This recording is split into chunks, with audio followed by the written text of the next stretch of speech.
আজকে আমরা শিখব স্কেলার ও ভেক্টর। তাহলে আমরা সাধারণভাবে যে সমস্ত রাশিগুলোকে জানি বা এতদিন পর্যন্ত পড়ে এসেছি সেগুলোকে প্রধানত আমরা দুটো ভাগে ভাগ করি। এক নম্বর হচ্ছে স্কেলার এবং দু নম্বর হচ্ছে ভেক্টর। তাহলে স্কেলার রাশি কাকে বলা যায়? কিছু রাশি আছে যাদেরকে শুধুমাত্র তাদের সংখ্যা মান দিয়ে আমরা প্রকাশ করতে পারি। অবশ্যই তাদের একটা নির্দিষ্ট এককে প্রকাশ করতে হবে। ফলে এদেরকে যোগ বা বিয়োগ যদি করতে যায় সাধারণ বীজগাণিতিক নিয়মেই আমরা এই সমস্ত রাশিগুলো যোগ করতে পারি। এদেরকে বলা হয় স্কেলার রাশি। এই ধরনের রাশিগুলো শুধুমাত্র মান আছে এবং এদের প্রকাশের জন্য কোন রকম অভিমুখ মেনশন করার দেখানোর কোনো প্রয়োজন হয় না। যেমন আমরা যদি বলি কোনো একটা বস্তুর ভর, ধরো একটা বস্তুর ভর বললাম ধরো 10 কেজি, ব্যাস এইটুকুই বস্তুর ভর প্রকাশ করার জন্য যথেষ্ট। কোনো দিক নির্দেশ বা এই সমস্ত কোনো কিছু প্রয়োজন হয় না। যেমন সিমিলারলি আরো কিছু আমরা যদি স্কেলার রাশির উদাহরণ বলি, যেমন সময়,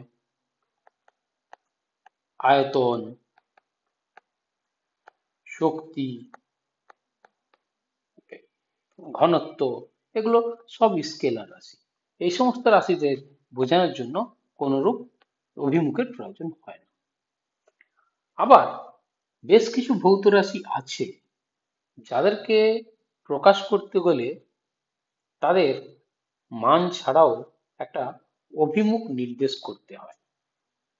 যে এই ধরনের রাশিগুলোর ক্ষেত্রে যদি আমি দুটো যোগ বা বিয়োগ করি, তারা কিন্তু সাধারণ বীজগাণিতিক নিয়ম মেনে চলে না।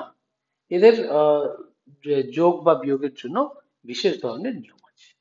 এই সমস্ত রাশিগুলোকে আমরা সাধারণভাবে ভেক্টর রাশি বলি। তাহলে যে সমস্ত রাশিগুলোকে সম্পূর্ণভাবে প্রকাশ করতে গেলে তার মান ও অভিমুখ প্রয়োজন এবং আহ, যাদের যোগ বা বিয়োগ বিশেষ কিছু নিয়মে হয় তাদেরকে আমরা বলছি ভেক্টর রাশি। তাহলে আমরা যদি কিছু ভেক্টরস এর এক্সাম্পল বলি কি হবে? ভেক্টরস এর এক্সাম্পল হচ্ছে গতিবেগ, আর কি হয় ত্বরণ বা মন্দন, বল, ভরবেগ, এগুলো। তাহলে এখানে আমি দুটো জিনিস লিখে থাকি, এক্ষেত্রে শুধু থাকছে মান, আর এক্ষেত্রে কি থাকছে মান ও অভিমুখ। এই দুটো জিনিসই প্রয়োজন হয়। তো এইবার দেখা যাক আমরা আরো একটু ডিটেলসে দেখি। তো এই সমস্ত ভৌত রাশি ভেক্টর রাশিগুলোকে আমরা জ্যামিতিক ভাবে কি করে প্রকাশ করব?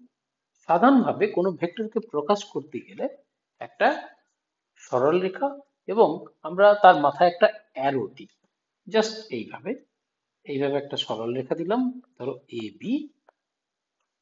ওকে, আর এখন এর উপর একটা তীর চিহ্ন এইভাবে অ্যারো দিয়ে দিলাম। তাহলে এই যে এ বি, এটাকে আমরা বলি ভেক্টর এবং এ বি কে আমরা লিখি কিভাবে? এইভাবে এ বি মাথায় একটা ভেক্টর চিহ্ন দিই, রাইট?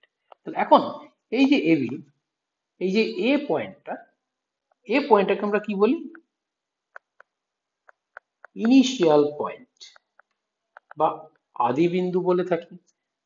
বা অনেক সময় আমরা টেলও বলে থাকি। আর বি পয়েন্টটাকে কি বলি? টার্মিনাল পয়েন্ট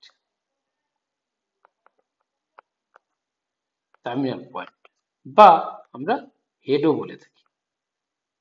ওকে, অনেক সময় এই এটাকে অরিজিন বলা হয়, বিটাকে আবার টিপও বলা হয়।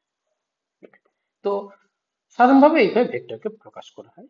এই রেখার দৈর্ঘ্য যত বেশি হয় তত আমরা বলি এর মানটা বেশি। ওকে, তাহলে আমরা যদি বলি কোনো একটা ভেক্টর রাশি যার মান এ, স্মল এ, তাহলে তাকে আমরা কিভাবে নির্দেশ করব? এইভাবে। তাহলে এর মান কত হচ্ছে? এই রাশিটার মান কত? এর মান হচ্ছে এ এবং এর একটা দিক আছে। ওকে, তো এরপরে আমরা এই দিকের ব্যাপারটা আছে, যে ডাইরেকশন। সেই ডাইরেকশনে যাওয়ার আগে আমাদেরকে আরেকটা জিনিস বলতে হবে, সেটা হচ্ছে যে এই দিক বোঝানোর জন্য ধরো আমি যদি খুব সহজে বলি যে আমরা সবাই কার্টেসীয় নির্দেশতন্ত্র জানি, এইভাবে থাকে, এদিকটা এক্স অক্ষ, এদিকটাতে ওয়াই অক্ষ। তাহলে যদি বলি একটা কণা ধরো এইখান থেকে স্টার্ট করলে সে শুধুমাত্র এক্স অক্ষ বরাবর এদিকে যাচ্ছে, তাহলে এটা একটা বিশেষ দিক নির্দেশ করবে। বা যদি শুধুমাত্র ওয়াই অক্ষ বরাবর যায়, এটা একটা বিশেষ দিক নির্দেশ করবে। আমরা যদি বলি ধরো সে নর্থ, সাউথ, ইস্ট, ওয়েস্ট এইভাবে দেখাই, তাহলে সেক্ষেত্রে কি হবে যে এই কণাটা শুধুমাত্র পূর্ব দিক বরাবর সোজা চলছে, তাহলে এই পূর্ব দিকটাকেই আমরা এখন এর একটা ডাইরেকশন বা দিক ধরতে পারি। আমরা এরপরে আসি এই দিক সম্পর্কে আরেকটু কিছু কথা।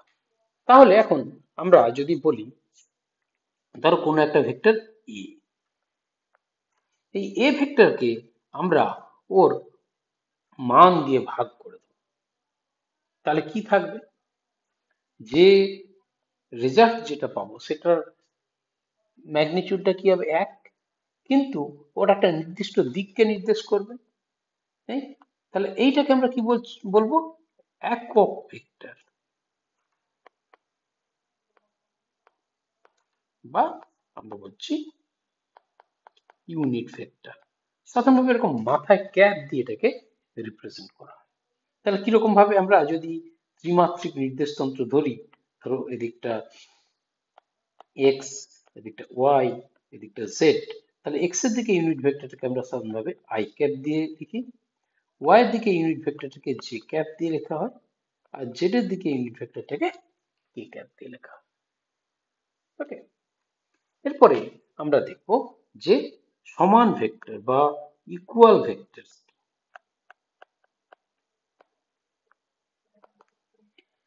দুটো ভেক্টরকে আমরা ইকুয়াল বলবো কখন, যাদের মানও সমান আর অভিমুখও ঠিক একই রকম, মানে একই দিকে সোজা কথা।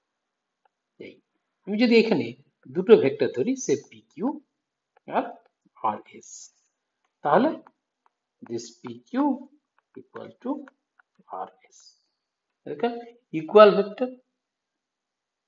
আবার এটা দেখো যেহেতু একই দিকে আছে, এটা কিন্তু প্যারালাল, ওকে, parallel.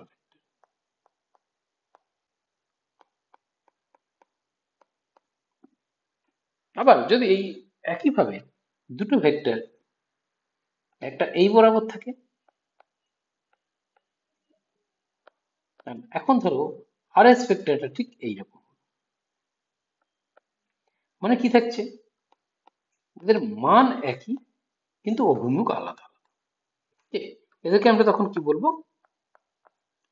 Anti parallel, anti parallel vector, বা আমরা যদি বলি বিপরীত ভেক্টর।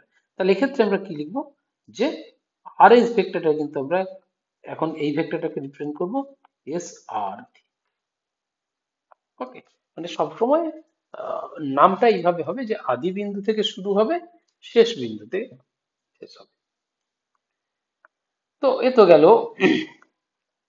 আহ, এরপরে আমরা আসবো কিছু, যে ধরো অনেকগুলো ভেক্টরস আছে,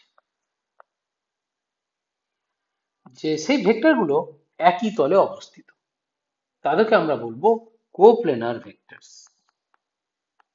বা আমরা যদি বলি একতলীয়,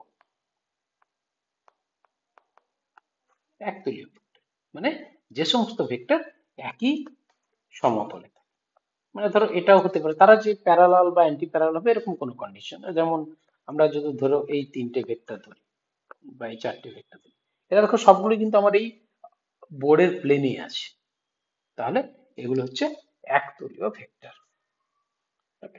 কিন্তু যদি ধরো আমি এইরকম একটা ধরি, এটা ধরো এক্স অক্ষ, এটা ওয়াই অক্ষ, এটা জেড অক্ষ, এক্স ওয়াইটা আমার বোর্ডের বোর্ডের তলে আছে আর জেডটা তার লম্ব হবে। তাহলে এখন যদি আমি এইখানে একটা ভেক্টর দিই, আর এইরকম ভাবে একটা ভেক্টর দিই, দেখো এই এ ভেক্টরটা আর বি ভেক্টর এ ভেক্টর কিন্তু এক্স ওয়াই প্লেনে আছে আর বি ভেক্টর ওয়াই জেড প্লেনে আছে, তাহলে এগুলো কিন্তু একতলীয় ভেক্টর। এ বি সি আমরা যদি বলি, তাহলে এগুলো কিন্তু একতলীয় ভেক্টর হচ্ছে না।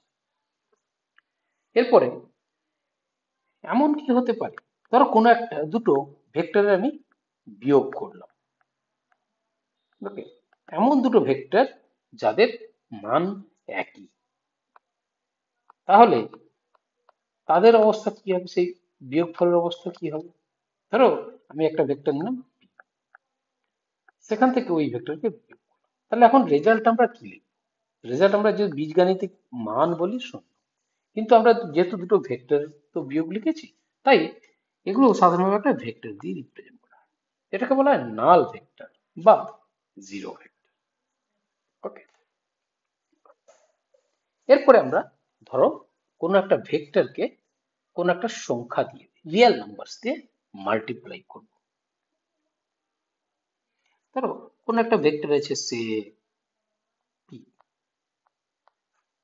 আমি একে 5 দিয়ে মাল্টিপ্লাই করব, তাহলে কি হবে 5p। তাহলে এই যে দেখো নতুন ভেক্টরটা হবে, এর ম্যাগনিটিউডটাই শুধু বাড়বে,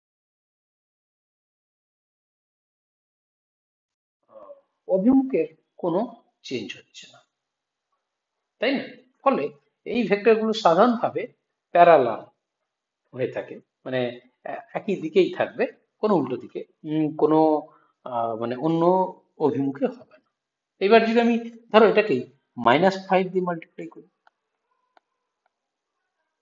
এখন কিছু অভিমুখটা ঠিক উল্টো দিকে ঘুরে যাচ্ছে, এটাকে আমরা কি বলছি অ্যান্টি প্যারালাল, বিপরীত হয়ে যায়। ফলে কোনো আমরা যদি একটা ভেক্টরকে কোনো একটা বাস্তব সংখ্যা দিয়ে গুণ করি, তাহলে সেটা আদি ভেক্টরের হয় সমান্তরাল হবে বা জাস্ট বিপরীত হবে।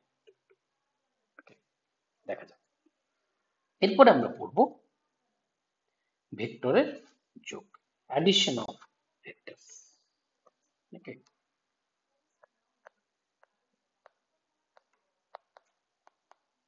ভেক্টর যোগ, দুই বা ততোধিক ভেক্টরকে আমরা যোগ করব, দেখব কি হয়। এর জন্য দুটো সূত্র আমরা আছে, একটা হচ্ছে ত্রিভুজ সূত্র আর একটা হচ্ছে সামান্তরিক সূত্র। তাহলে আমরা দেখি যে ত্রিভুজ সূত্রটা, ত্রিভুজ সূত্র কি বলছে, ভেক্টর যোগে ত্রিভুজ সূত্র কি বলছে। যে ধরো আমি দুটো ভেক্টরকে যোগ করতে চাই এবং সেই দুটো ভেক্টর এমন যাতে তাদেরকে একটা ত্রিভুজের দুটো একই ক্রমে গৃহীত বাহু দিয়ে প্রকাশ করা যাচ্ছে। ধরো আমরা এই দুটো ভেক্টর কনসিডার করলাম, একটা এ বি আর একটা হচ্ছে বিসি। তাদেরকে এই এ বি আর বিসি কে আমরা একটা এই এবিসি ট্রায়াঙ্গেলের পরপর দুটো বাহু যে দুটো একই ক্রমে নেওয়া আছে রিপ্রেজেন্ট করছি। তাহলে এই যে তৃতীয় বাহু, তৃতীয় বাহুটাকে যদি আমি বিপরীত দিকে ধরি, তাহলে এই বিপরীত ক্রমে নেওয়া তৃতীয় বাহুটি বাকি দুটো ভেক্টরের লব্ধিকে মানে ও অভিমুখে প্রকাশ করবে। মানে আমি এখানে যদি বলি দিস এসি উইল বি কত, এবি প্লাস বিসি। এটা হচ্ছে ভেক্টর যুগের ত্রিভুজ সূত্র। ওকে, তাহলে এখন এদের যোগফল কি হবে? ধরো যদি আমি এই এ বি আর বিসি দুটো স্কেলার হতো, 5 আর 6 যোগ করে ফেললে 11 হয়ে যেত, কিন্তু আমরা তো বলেছি যে না, যে এর ভেক্টর যোগ একটু আলাদা। তাহলে আমরা দেখি এই রেজাল্টটা ঠিক কত হবে। তাহলে দেখা যাক, আমরা সেই রেজাল্টটা একটু দেখবো। তাহলে এটা আমরা একটু দেখি। তাহলে দেখো আমরা এইরকম ধরো একটা ভেক্টর আছে, এটা হচ্ছে এ বি, বোঝার জন্য একটু কাট করে দিলাম যাতে বোঝা যায়, বিসি, এই হচ্ছে এসি। তাহলে আমরা এই এসিটাকে ক্যালকুলেট করবো। এই রেজাল্টেন্টটাকে সাধারণভাবে আমি আর দিয়ে লিখি, আর এবি ভেক্টরটা ধরো পি আর বিসি ভেক্টরটা সে। তাহলে এখন এই এবিটাকে আমি এই সোজা একটু বাড়িয়ে ফেললাম, সি থেকে এবি এর উপর একটা পারপেন্ডিকুলার ড্রপ করলাম, এই পয়েন্টটাকে বললাম এম। তাহলে দেখো আমি যদি এখন ট্রায়াঙ্গেল এ এম সি, এই ট্রায়াঙ্গেলটার কথা ভাবি, এই ট্রায়াঙ্গেলের ক্ষেত্রে আমরা যদি পিথাগোরাসের থিওরেম ইউজ করি কি হবে তাহলে? ac square equal to am square plus mc square. Okay, আবার m মানে কত হচ্ছে? ab plus bm, right? এটা প্লাস,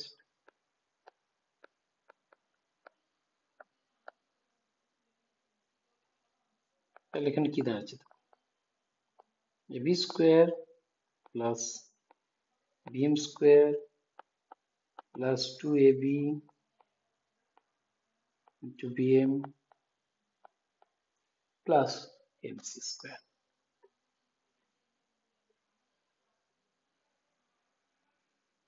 আবার এইখানে দেখো, এই যে bm স্কোয়ার আর mc square, bm square plus mc square এই দুটো মিলে কত হবে?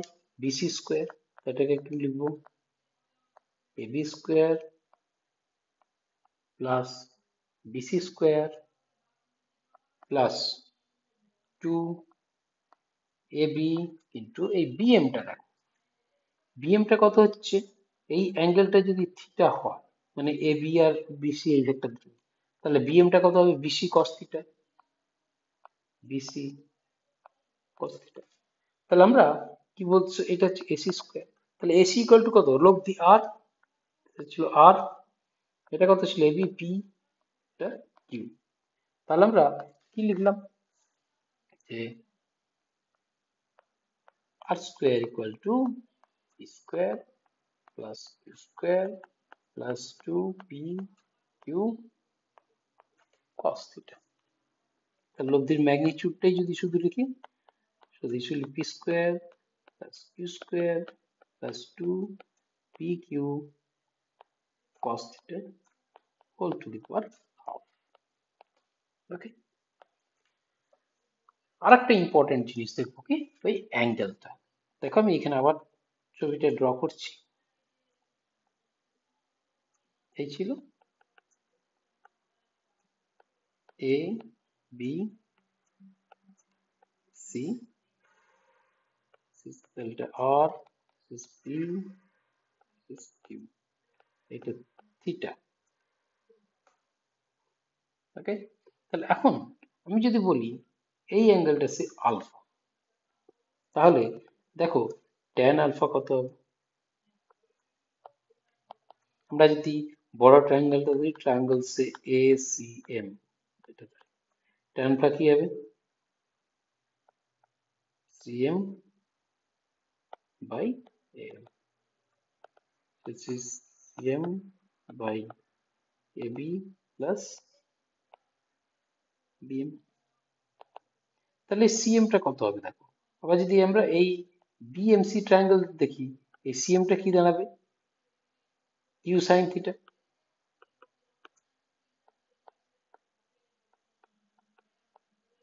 ab টা তো হচ্ছে p, আর bm তো অলরেডি পেয়েছি q cos থিটা।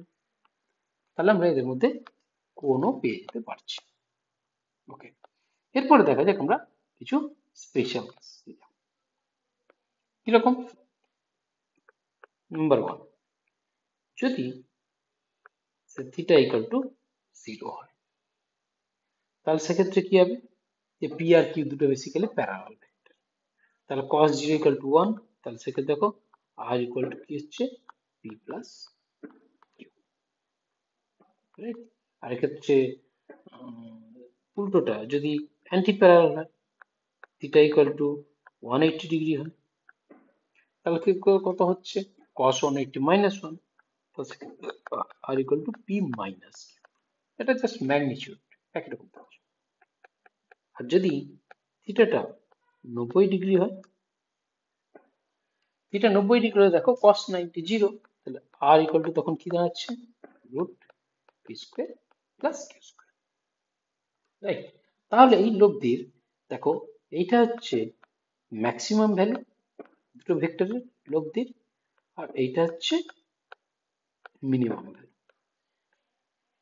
তাহলে দুটো ভেক্টর যখন প্যারালাল হবে তখন তাদের রেজাল্টেন্ট বা লব্ধিটা সর্বোচ্চ হবে, আর যখন দুটো অ্যান্টি প্যারালাল হবে তাদের লব্ধিটা মিনিমাম হবে। এটাই আমরা এখান থেকে দেখলাম। তাহলে আমরা যদি আবার সামারি করি যে ভেক্টর যোগে ত্রিভুজ সূত্র কি বলে, যদি আমরা বলি যে যদি কোনো একটা ত্রিভুজের একই ক্রমে গৃহীত পরপর দুটি বাহু দুটো ভেক্টরকে মানে ও অভিমুখে প্রকাশ করে, তাহলে বিপরীত ক্রমে গৃহীত তৃতীয় বাহুটি ওই ভেক্টর দুটির লব্ধিকে মানে ও অভিমুখে